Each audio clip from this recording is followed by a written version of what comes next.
السلام علیکم ورحمۃ اللہ وبرکاتہ۔ نحمدہ و نصلی علی رسولہ الکریم، اما بعد۔ آج یہ ہماری 5 منٹ قرآن کلاس کی چوتھی نشست ہے، اور آپ لوگ اگر دیکھ رہے ہوں گے تو آپ کو سمجھ آ رہا ہوگا کہ الحمدللہ ہماری جانب سے ایک کے بعد ایک کئی چیزوں پر کام جاری ہے، خوابوں کی تعبیر پر، اردو سلیبس پر، قرآن کے پڑھنے پر، قرآن کی تفسیر پر، اور اس کے علاوہ اگرچہ بہت زیادہ سست رفتاری کے ساتھ البتہ عربی گرامر پر بھی انشاءاللہ کام ہو رہا ہے۔ انشاءاللہ عز و جل کل عربی کی کلاس آئے گی، درمیان میں بہت لمبا گیپ ہو چکا، اور اب اس گیپ کو بھی ہمیں ختم کرنا ہے، اور انشاءاللہ عز و جل جلد سے جلد عربی گرامر کو بھی سمجھنا ہے۔ اللہ تبارک و تعالی ہمیں تمامی کورسز، تمامی سلیبس اپنے وقت پر مکمل کرنے کی توفیق عطا فرمائے، اور بھی بہت ساری چیزیں بھی سیکھنے کی ہیں، باقی ہیں انشاءاللہ وہ بھی آپ کے سامنے آتی جاتی رہیں گی۔ دیکھیے، گزشتہ 3 نشستوں میں وحی کے تعلق سے مکمل بات آ گئی، وحی کیا ہے، وحی کیسے نازل ہوتی تھی۔ آج انشاءاللہ عز و جل ہم آج سے قرآن مجید کی تاریخ پر بات کریں گے کہ قرآن مجید کی تاریخ کیا ہے، قرآن نازل کیسے ہوا۔ سب سے پہلے تو یہ بات یاد رکھیں کہ قرآن مجید جو ہے وہ ازل سے لوح محفوظ کے اندر موجود ہے، وہیں پر محفوظ ہے۔ خود قرآن مجید میں سورہ بروج کے اندر ہے، بل ہوا قرآن مجید فی لوح محفوظ، آخر کی 2 آیتوں میں، کہ اللہ تبارک و تعالیٰ نے اس کو لوح محفوظ کے اندر حفاظت سے رکھا ہوا ہے، وہاں پر یہ موجود ہے۔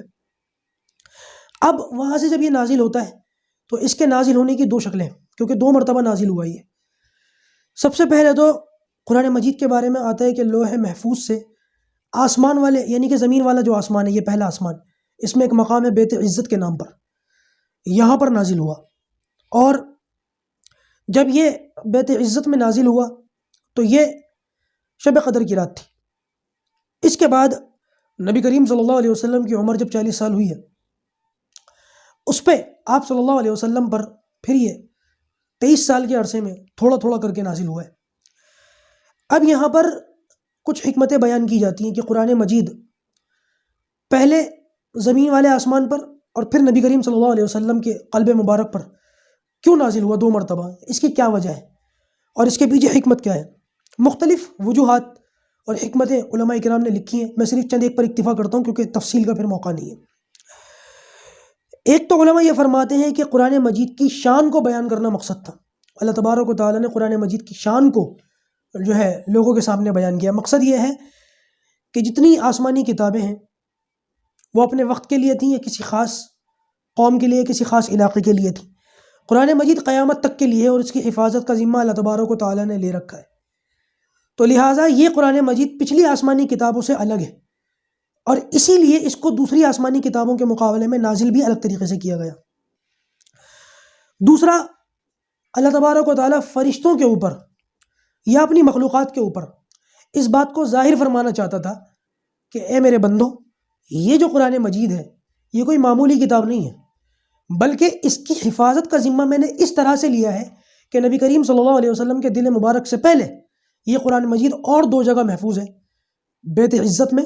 اور لوح محفوظ میں، تو لہٰذا 2 مقامات پر یہ نازل ہوا ہے۔ اس کے علاوہ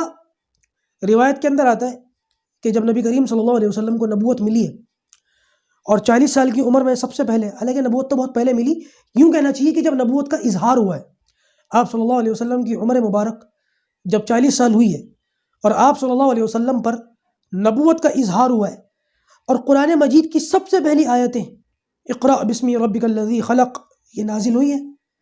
تو اس موقع پر بھی علماء نے فرمایا کہ یہ شب قدر کی رات تھی۔ جب یہ قرآن مجید لوح محفوظ سے آسمان والے زمین پر نازل ہوا ہے، زمین والے آسمان پر نازل ہوا ہے، اس وقت بھی شب قدر کی رات تھی، اور جب یہ نبی کریم صلی اللہ علیہ وسلم کے دل مبارک پر سب سے پہلے اترا ہے اور اترنا شروع ہوا ہے، اس موقع پر بھی شب قدر کی رات تھی۔ یہاں پر علماء کی 3 رائے ہیں۔ بعض علماء تو یہ کہتے ہیں کہ نہیں 19ویں رات تھی رمضان المبارک کی، بعض علماء کہتے ہیں کہ نہیں 19ویں نہیں تھی، بلکہ وہ رات تھی، رمضان کی وہ تاریخ تھی کہ جس تاریخ میں بعد میں پھر بدر کا معرکہ پیش آیا ہے، اور تاریخ کو اٹھا کر کے دیکھیں تو پتہ چلتا ہے کہ رمضان المبارک کی 17ویں تاریخ کو، 17 رمضان المبارک کو بدر کا معرکہ پیش آیا ہے۔ اور تیسری رائے علماء کی یہ ہے کہ شب قدر کی 27ویں، یعنی کہ رمضان المبارک کی 27ویں شب قدر ہوتی ہے، اس میں قرآن مجید نازل ہوا ہے۔ بہرحال اگر تینوں رائے دیکھی جائیں تو پتہ یہ چلتا ہے کہ قرآن مجید رمضان کے مہینے میں نازل ہوا ہے، یہ کوئی کم بات نہیں ہے، بلکہ فضائل اعمال کا مطالعہ کیا جائے فضائل قرآن کے اندر شیخ الحدیث حضرت مولانا زکریا رحمۃ اللہ علیہ حضرت لکھتے ہیں کہ چاروں آسمانی کتابیں رمضان کے مہینے میں نازل ہوئی ہیں، چاروں آسمانی کتابیں، کوئی 6 تاریخ کو،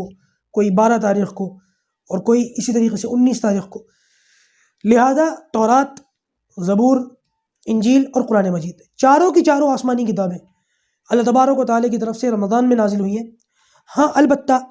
پچھلی جو آسمانی کتابیں تھیں ان کی حفاظت کا اللہ تبارک و تعالیٰ نے وہ انتظام نہیں کیا جو قرآن مجید کی حفاظت کا انتظام کیا ہے، کہ اللہ تبارک و تعالیٰ نے عام پبلک کے اندر، چھوٹے چھوٹے بچے کے دلوں میں، 7 سال کے بچے کے اندر قرآن کو محفوظ فرما دیا۔ یہ قرآن مجید کا ایک بہت بڑا معجزہ ہے۔ اس سے رمضان کے مہینے کی اور شب قدر کی رات کی بھی اہمیت پتہ لگتی ہے، بلکہ اسی وجہ سے بہت سارے علماء کا یہ خیال ہے کہ 27ویں شب قدر کا جو ہے نا زیادہ وہ ملتا ہے کہ یہ رات شب قدر ہو سکتی ہے۔ ویسے تو 21، 23، 25 اور راتوں کے اندر بھی شب قدر کے ہونے کا احتمال ہے، لیکن 27ویں شب قدر کی طرف علماء کا رجحان زیادہ ہے ان روایات کی وجہ سے۔ بہرحال بات یہاں پر قرآن مجید کے نزول کی چل رہی ہے۔ اب انشاءاللہ عز و جل باقی کی نشستوں میں قرآن مجید نبی کریم صلی اللہ علیہ وسلم کے قلب اطہر پر نازل ہونے کے بعد ہم تک کیسے پہنچا اور کتابی شکل میں کیسے آیا، میں بہت مختصر کر کے، لمبی چوڑی نہیں، بہت مختصر کر کے 2-4 نشستوں میں انشاءاللہ اس بات کو سمیٹوں گا اور اس بات کو مکمل کروں گا۔ بلکہ میری جانب سے اور ہماری ٹیم کی جانب سے کوشش یہ رہے گی کہ یہ 5 منٹ قرآن تفسیر کی جو نشست ہے یہ ہفتے میں 2 بار نہ ہو کر اس کو بڑھایا جائے، کوشش یہ رہے گی۔ البتہ آپ جانتے ہیں کہ اس وقت ہم 3-4 الگ الگ موضوعات پر کام کر رہے ہیں، جس کی وجہ سے حالانکہ یہ تھوڑا سا مشکل ہے لیکن ناممکن نہیں ہے، انشاءاللہ ہماری جانب سے کوشش رہے گی۔